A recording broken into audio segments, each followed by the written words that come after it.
Final update, my wife said, "You were nothing more than a co-parent, not my real match." So I became exactly that: detached, indifferent, unavailable. But when she finally noticed, it was already too late. Part 3.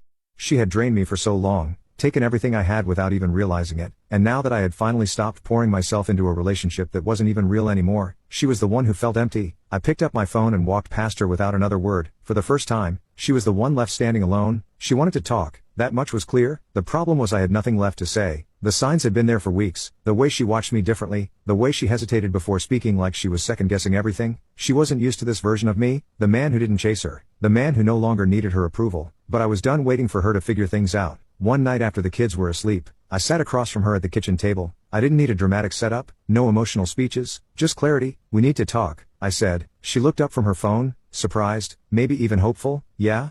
I want a divorce." I had expected a reaction, maybe anger, maybe immediate resistance, but what I got was something else entirely: silence. She just sat there staring at me. I could almost see the wheels turning in her head, trying to process what I had just said. She had spent so long being the one in control, the one who got to decide what we were, what we weren't, and now that control was gone. When she finally spoke, her voice was quieter than I expected. "Are you serious?"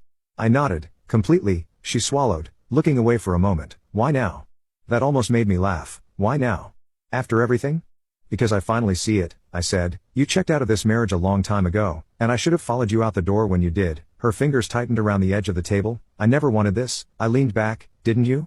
She shook her head, frustration creeping into her voice. "I just wanted us to be honest about what we were. I never said I wanted to end it." I exhaled sharply, shaking my head. "You didn't have to say it. You showed me every single day, the way you treated me, the way you looked at me like I was just an obligation, like I was some background character in your life." Her jaw clenched. She wanted to argue, to say it wasn't true, but she couldn't, because we both knew it was. I didn't need to convince her. I wasn't there to make her see my worth. I had already wasted enough time trying to prove myself to someone who had already made up her mind about me. She finally whispered, "What about the kids?"